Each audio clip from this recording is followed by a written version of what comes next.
So your reason for coming today is because of your family history then? Yes. Okay. Every day, at least once a day, I think about breast cancer. Usually I'm trying to mentally prepare for the chance that I may one day hear those words, "You have breast cancer." It started when I was in high school, when I watched my mom fight for 3 years before eventually losing her battle. A few years later, my aunt on my dad's side lost her fight as well. I've been nervous ever since, but decided to do something about it. So now, every year, And breathe and step back. I come here to the MSU Women's Imaging Center. Can you take your left hand and hold on to the bar? Okay. Okay, good. First, I go in for my yearly mammogram. And hold your breath, don't breathe.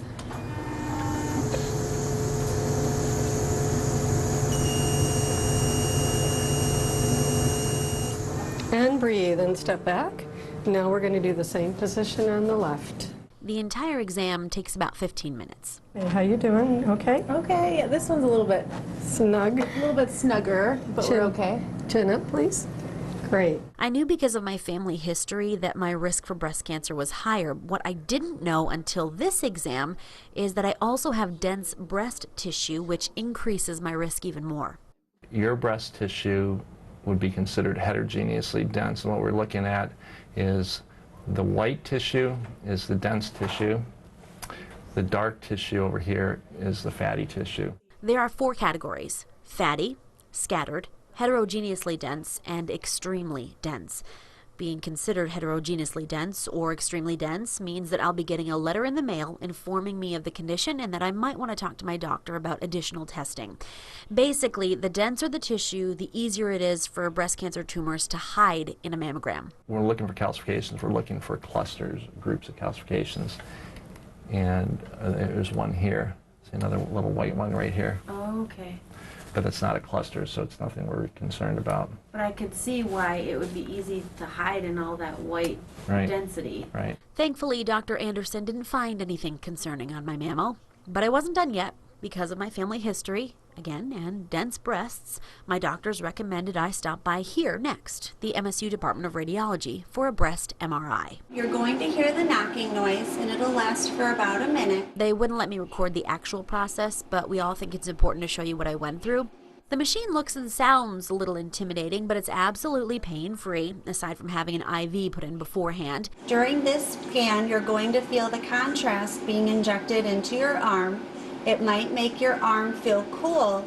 Other than that, you shouldn't feel anything. This is your last scan. It's about 7 minutes. The MRI lasts a little longer than the mammogram, about 25 minutes of lying very, very still.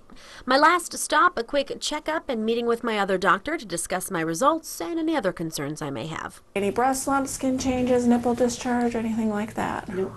And after a brief breast exam, some nutritional advice, and another explanation as to my breast density, I was done.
Michigan State University is known for a lot of things, and one of them is their technology that they're using in the fight against breast cancer. Specifically, artificial intelligence in large volumes of data, often referred to as big data. Now, the goal of using new tech is to determine better research models to fight the spread of breast cancer and test potential drugs. Bin Chen is a professor at Michigan State University, and he says that there's a lot of research that goes into breast cancer. Our platform can help them to use existing data to quickly generate their hypothesis. So this definitely dramatically reduces their cost. According to the American Cancer Society, breast cancer research has raised over $6 billion, and that still has not been enough because of all the variables and unknowns. About 1 in 8 U.S. women, or about 12%, will develop invasive breast cancer over the course of a lifetime. A man's lifetime risk of breast cancer is about 1 in 883. We have compiled the data publicly available. We already have the patient sample for over 20,000 patient sample. We put them together to help us to understand the underlying pattern of this patient. And this can help us to design better therapeutics for other cancers. At MSU, Chen and his fellow researchers found substantial differences between what are referred to as lab-created breast cancer cells and actual advanced breast cancer tumors. As a result, they can now pull different data to narrow down the complexities of how tumors form and grow. The fight against breast cancer is far from over, but Chen says without technology, he doesn't know where we would be without it. I, of course, heard 4 words that no woman ever wants to hear.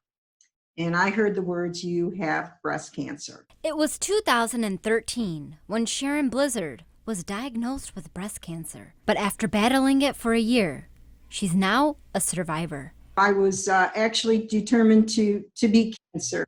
Blizzard says women cannot miss their checkups just because we are in a pandemic. It's time for you to get those exams, make the appointments. They're easy in and out. Director of Community Engagement at Susan G. Komen, Michigan, Rachel Bernowski, wants women to know it is safe. It's because it is okay to get your mammograms during the pandemic. But when it comes to women who are going through chemotherapy, Bernowski says they need to be extra careful during this pandemic. Individuals that are going through chemotherapy or immunotherapy are definitely at a higher risk of getting COVID. Bernowski says a lot of women who have been diagnosed during the pandemic reached out and said the process was very tough because of social distancing. But when the Komen Foundation held its first event last month, she was impressed with the turnout. We had a few survivors that came up and they're like, they just spewed just joy. I asked Blizzard what one piece of advice she wants women diagnosed with breast cancer to know, and that is breathe. Just remember to breathe and be kind, and know that you aren't alone.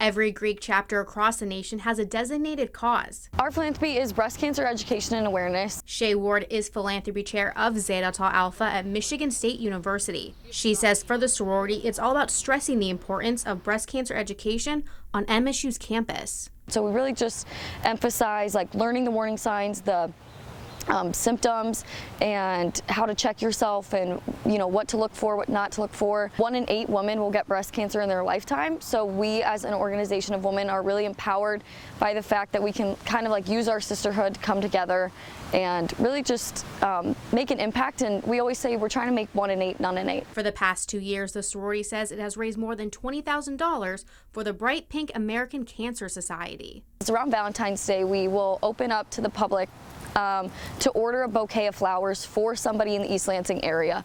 And then what we do is we match it and bring a bouquet to the Sparrow Hospital and give it to patients on Valentine's Day. An event like this takes months of planning, but Shay says seeing the fighters makes it all worth it. It's definitely heavy-hearted.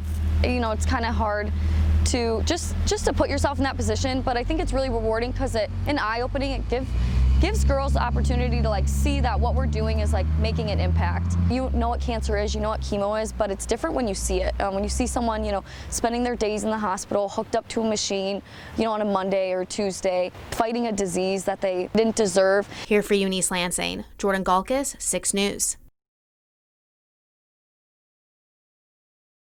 On behalf of the Ingham County Central Dispatch, the Michigan State University Police Department, and the entire law enforcement community, we would like to thank Chief Kelly Raudebush for her 26 years of dedicated service.